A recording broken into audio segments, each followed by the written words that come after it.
Welcome to Chapter 26, The Triumph of the Middle Class, 1945 to 1963. Well, let's get started. So, post-war prosperity in the affluent society. The economy is going to go from recovery in the 1940s to dominance in the 1950s.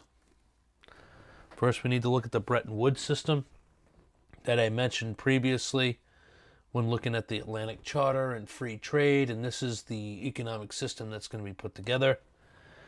First, the creation of the World Bank gave loans to countries in the Third World and those destroyed by the war. Second, the International Monetary Fund, or the IMF, established to stabilize currencies around the world. So you have developing countries that needed loans to be able to develop, and as those countries develop, they're going to be able to be economically stable. They become consumers or buy products that would interest the United States. The IMF established stabilized currency, so when you're doing exchange between the United States or one country and another, it's much more stable. This is really, really important to global economic growth in a global economy. The military-industrial complex. These are industries that benefited from government contracts for military supplies. One great example that you see around here in Portsmouth and up in Massachusetts and New England, around the country, is Raytheon. It was a company that made a lot of money and still does from defense contracts. Other examples are Boeing, General Electric, etc. Eisenhower warned of the dangers of this in his farewell address. He coined the term the military-industrial complex. Military spending increasingly consumed more of the nation's gross domestic product, which is known as GDP. Defense spending is going to go big time once the Cold War really takes off. The Soviet launch of Sputnik in 1957 led to the space race. So the Cold War went up to space. It freaked out the United States. We just couldn't have it that the Soviets were ahead of us when it came to science and technology. The U.S. will pass the National Defense Education Act in 1958 and increased funding for education, especially in science and math. Way behind. You remember in the 1920s, the Scopes trial put science on the back burner. They're going to teach creationism instead of evolution. And that put science curriculums, let's just say, way back for 2 generations, generation and a half. Sputnik is going to change it all. It's all about the Cold War and beating the Soviets. There's a nice pic of Eisenhower in the Oval Office. And then there is Sputnik. The first satellite in space. So the Soviets had that first satellite in space. Now there are thousands, if not, I don't know how many satellites are orbiting Earth. There's probably thousands of them now for our cell phone communications, television, instant simulcasting, all kinds of different things. Google Earth, all that fun stuff.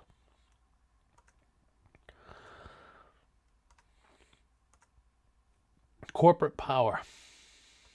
Corporations grew in power and had a large share of their markets. Mechanization replaced factory workers. This continuity of mechanization replaced farmers in the late 19th century. Today we're looking at AI, artificial intelligence, and robots.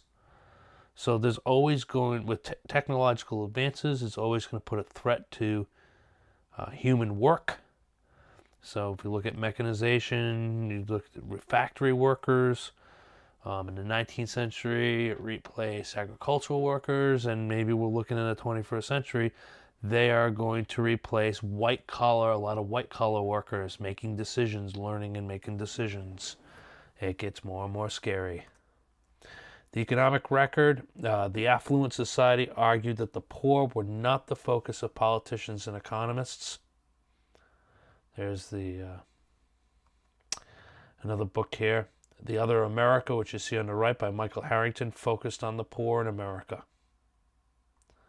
helped influence Lyndon Johnson's, LBJ, that's Lyndon Baines Johnson's, Great Society in the 1960s. It says 1960s. The 1960s Great Society programs basically passed in 1965-66.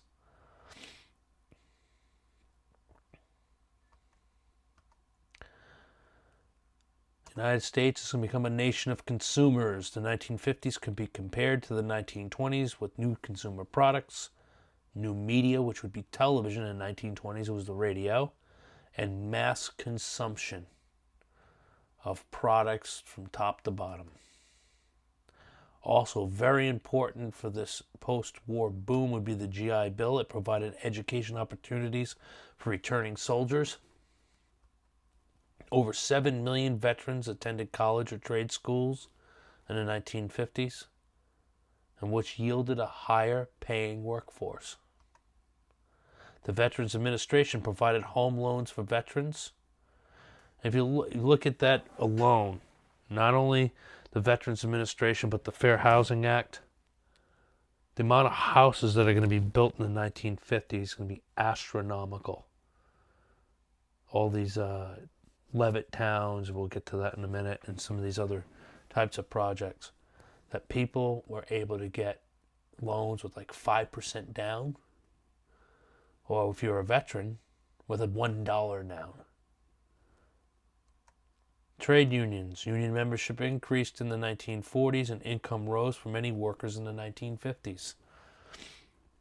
Health insurance and pensions were provided through many contracts. That started during World War II during wage freezes. So then companies got around that by offering health insurance benefits and other things to employees.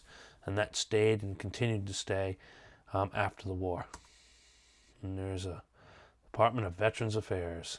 Again, all those GIs came back, had to put down $1, so basically nothing down in order to buy a home. It was guaranteed by the VA. You have houses, cars, and children. Those are the three big things. Many families purchased homes and cars in the 1950s. There were 25 million homes built between 1945 and 1970. The house I live in right now was built during that period.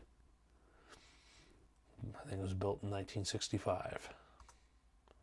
Most homes had TVs which promoted consumer products.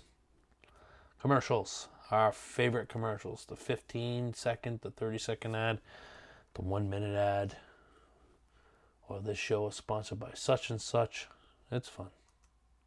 Television. TV shows focus predominantly on white, middle-class, suburban families where mothers were housewives. Leave It to Beaver and Father Knows Best. And I have a link to Leave It to Beaver. You can always go on YouTube and look at Father Knows Best and take an episode and take a look. It's going to give you a really good idea of how the 1950s families were presented to everyone. And there's a photograph from Leave It to Beaver. Beaver's the little one on the right. His older brother is the one in the middle, Wally. There's Ward Cleaver on the left, there's Dad. And then I don't remember Mrs. Cleaver's name. Oh well. Maybe Joan. Something like that. Youth culture. Teenagers were often targeted by advertisers to buy products. Movies glorified young, rebellious men. That film Rebel Without a Cause.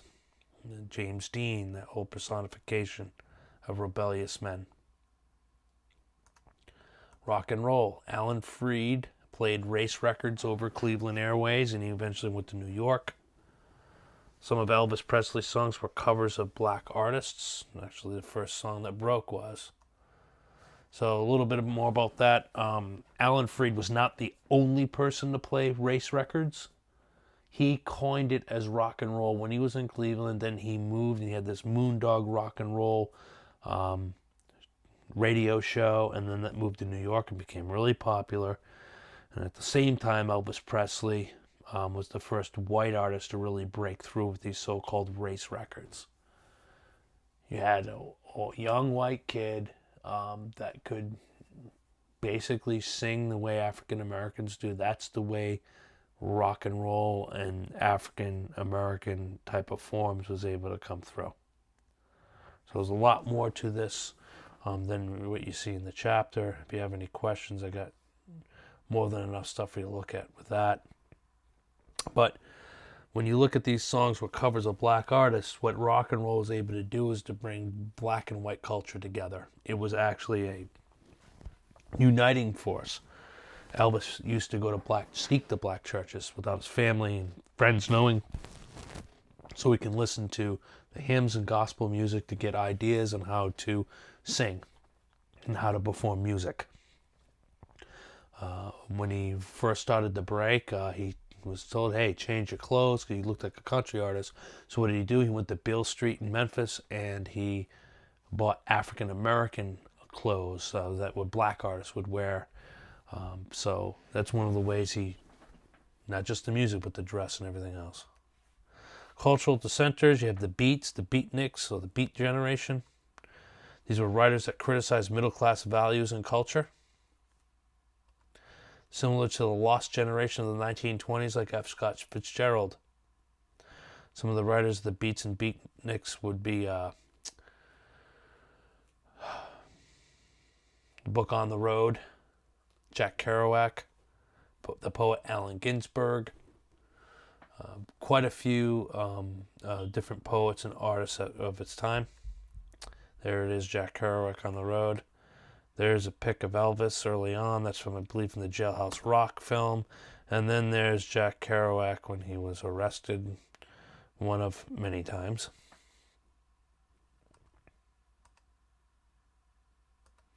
Religion in the middle class. Billy Graham was an influential evangelical preacher in the 1950s. He argued that materialism was not incompatible with living a moral life. So it fit everything well, especially consumerism and everything. In 1954, Under God was added to the Pledge of Allegiance, and also In God We Trust was added to our money. There's Billy Graham on the left.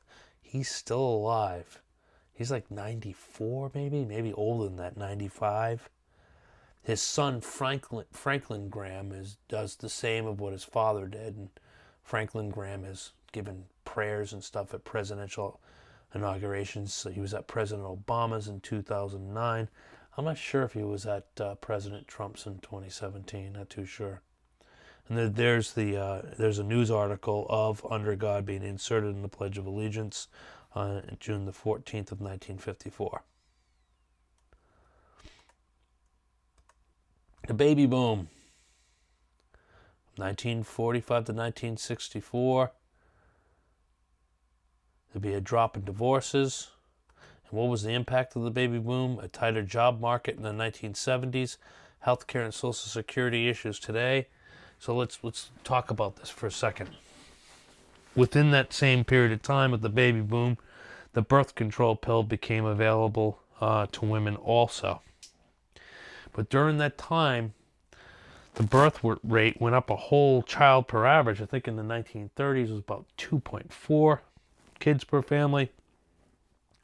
Then it went up to 3.2, almost a whole point. That's significant. That's going up about 30%. So young couples, one of the reasons that couples were marrying younger, man's average age, or I think like half of them were 22 on average, and the women were 20. So they're very, very, very young when they're getting married. So you just kind of do the math of time, they may have more kids. Plus the economy was really, really good. When the economy's good, people don't hesitate to think about having more kids because of affordability. They did that in the 1930s. 1950s, no. The thing was houses, cars, and children. And if you're a married couple, you're to have children. So the impact, if you look ahead, is pretty significant. And the impact is still being felt now. Healthcare and Social Security issues today. The reason why health insurance or Medicaid or Medicare is so expensive, actually Medicare. Social Security is about to go bust, so is Medicare. Why? Because the baby boom generation, there's so many people, and people are living longer, which is great. because of modern medicine, pharmaceutical drugs, you name it. But because of that large generation, it's very, very expensive with the systems that we have in place. My opinion is, and I don't have any specific way of changing it, but Social Security and Medicare and these systems, these entitlements, must be reconfigured. If not, they will collapse. The actuaries, that means the people that are responsible for looking over both Social Security and Medicaid, have said multiple times it's only a matter of years, and not many, before Social Security, or if they're talking about Medicare, is going to be insolvent. And if it continues to be insolvent, it will eventually collapse. So I'm hoping, and this is the scary part, you hope for politicians that they're going to fix it. So it's tough, and I think that if anything's going to bust, it will be the baby boom generation. I hope for the best, but I always say prepare for the worst. I always bring, nice cheer. So, improving health and education in the 1950s, new medical advancements reduced mortality rates, and for children, especially with the polio vaccine by Dr. Jonas Salk. And he gave it away, the government gave it away for free. People could go, and the government paid for polio vaccinations. Dr. Benjamin Spock, Common Sense Book of Baby Child Care, argued that mothers be available for their children. Now, going back to improving health and education for a second, I'm going to go back here. The other thing that wasn't on here was penicillin, cortisone. These things were very, very important, especially like penicillin. You get strep throat, you get amoxicillin or penicillin, you have a bacteria and that kind of stuff. And you take these antibiotic type of things, these simple antibiotics, and things go away. Before that, you could get really, really sick and possibly die with these infections without something as simple as penicillin. So, pretty significant advances in medicine. So you have Dr. Benjamin Spock. His Common Sense Book of Baby Child Care argued that mothers be available for their children. Spock sold like 1 million copies a year for years of that book. And you kind of think about it, it puts some unrealistic expectations on mothers. The book really addresses that, in the sense that more and more mothers were working more in the lower middle class to be able to, keep the family in the middle class or doing better. But they were also pressured, to be the perfect housewife and the house cleaner and you name it, and taking care of the kids. And some of those pressures are still there today.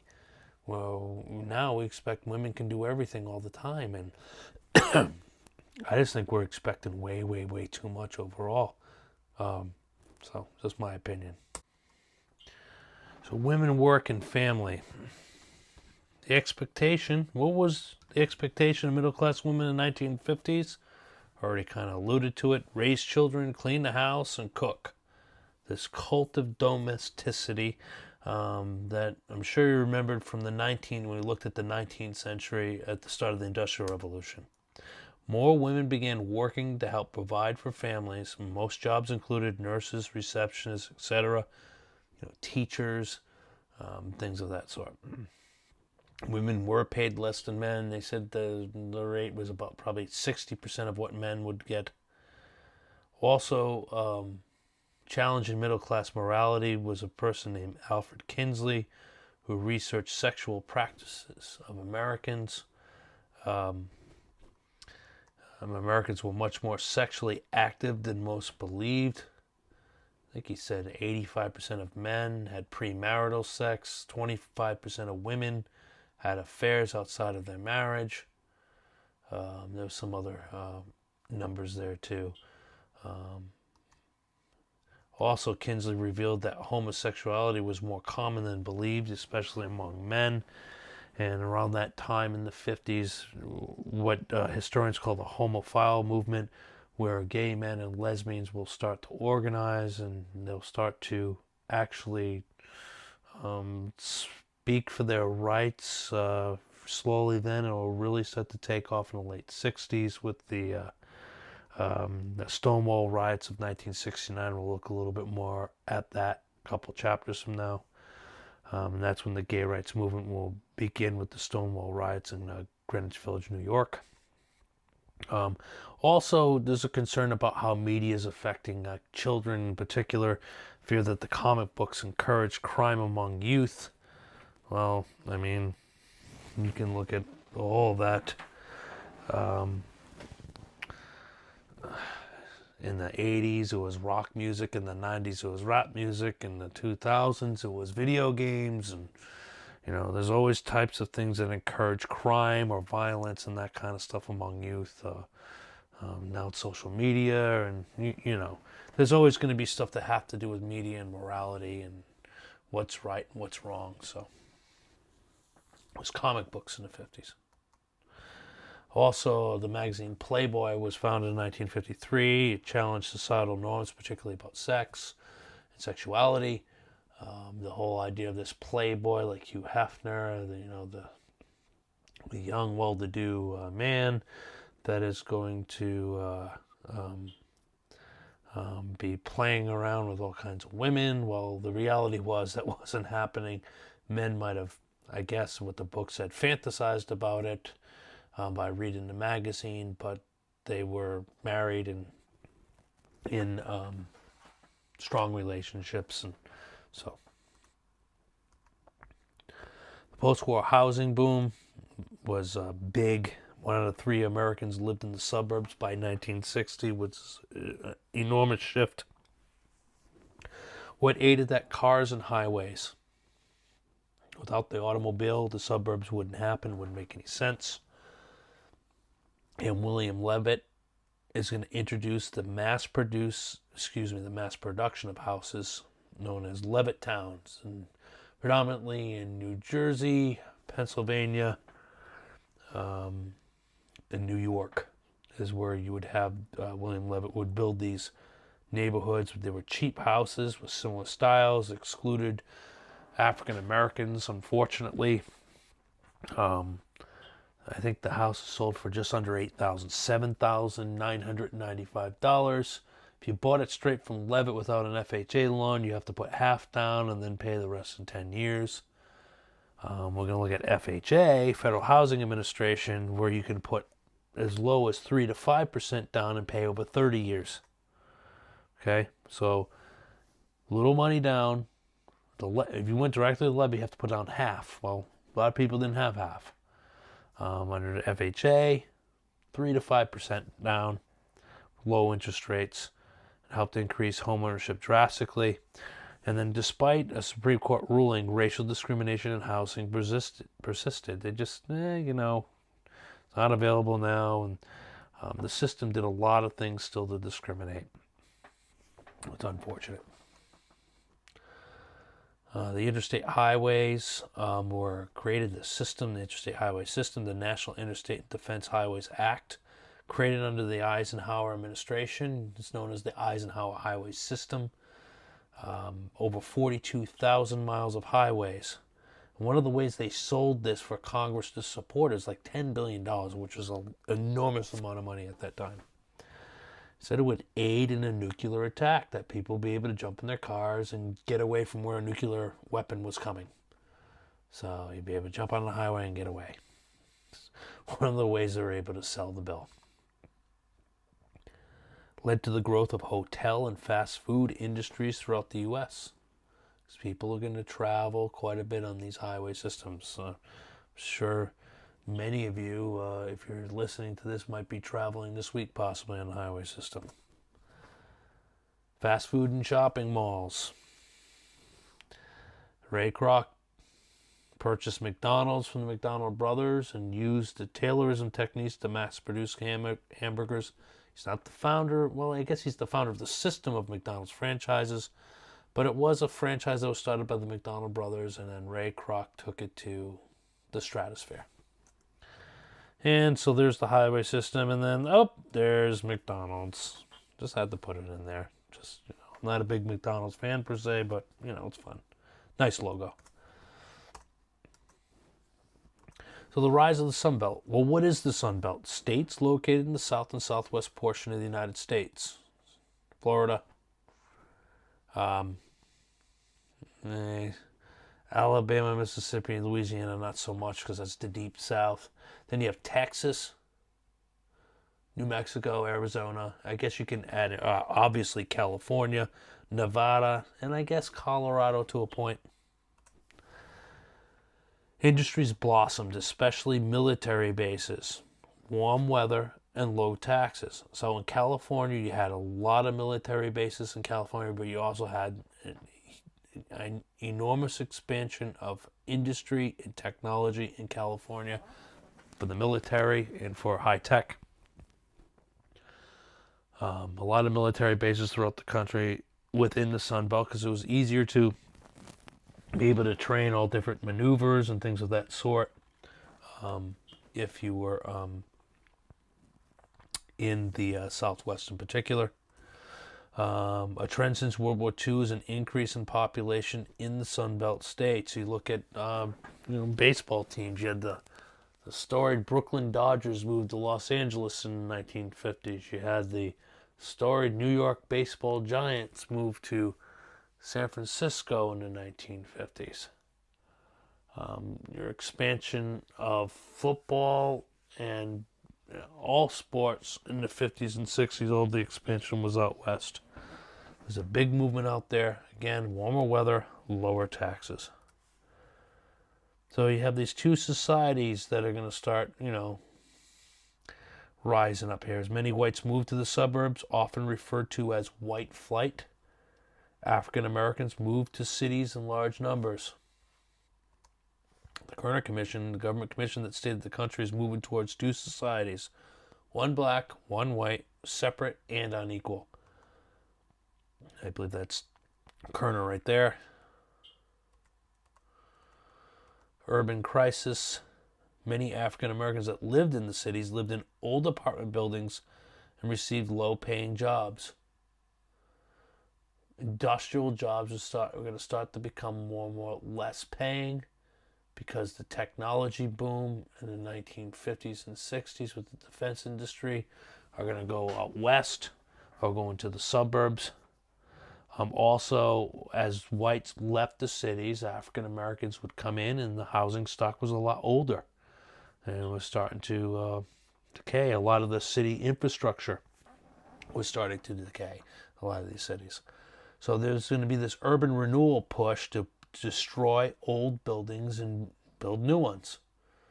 I think there was a number in the book that was like 450,000 buildings or something crazy like that within these cities that were razed and then rebuilt with something else. Urban immigrants, you're going to have more coming in the United States. Even before the Immigration Act of 1965, the Chinese Exclusion Act was repealed in 1943 because Chinese were allies of ours in World War II against the Japanese. Many Mexicans from the Bracero program remained in the U.S. after it ended in 1964. Puerto Ricans migrated to the United States in large numbers. Remember, Puerto Rico became a territory, so the Puerto Ricans were American citizens. So a lot of them moved to New York. There was going to be a higher population in New York City of Puerto Ricans than in San Juan, the capital of Puerto Rico, I believe by the late 60s, early 70s. Then after Fidel Castro gained power in Cuba in 1959, many Cubans fled to the United States, especially in Miami. Miami, or in South Florida, there's a large Cuban population.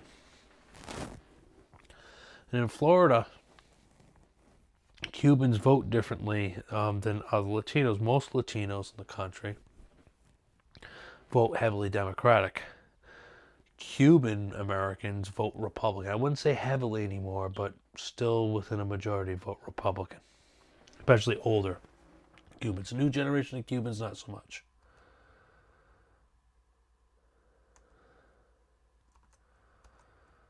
So, recap.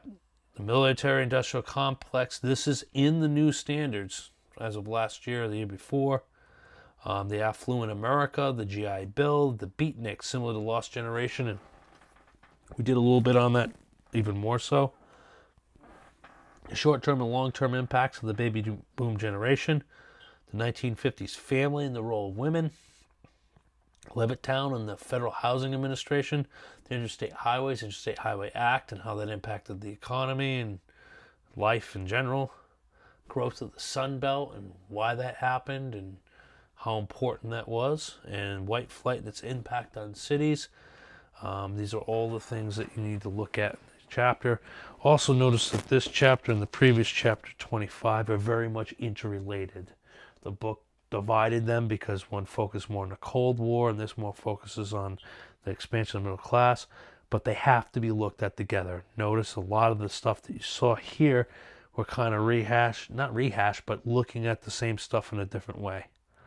So that's why I gave you DBQ to examine that combined the both. Were the 1950s a decade of conformity? So that's something you need to look at. If you have any questions on any of this stuff, please make sure you email me or write these down, and when we get back to class, ask these questions when we're discussing this. Thanks for watching, and until next time.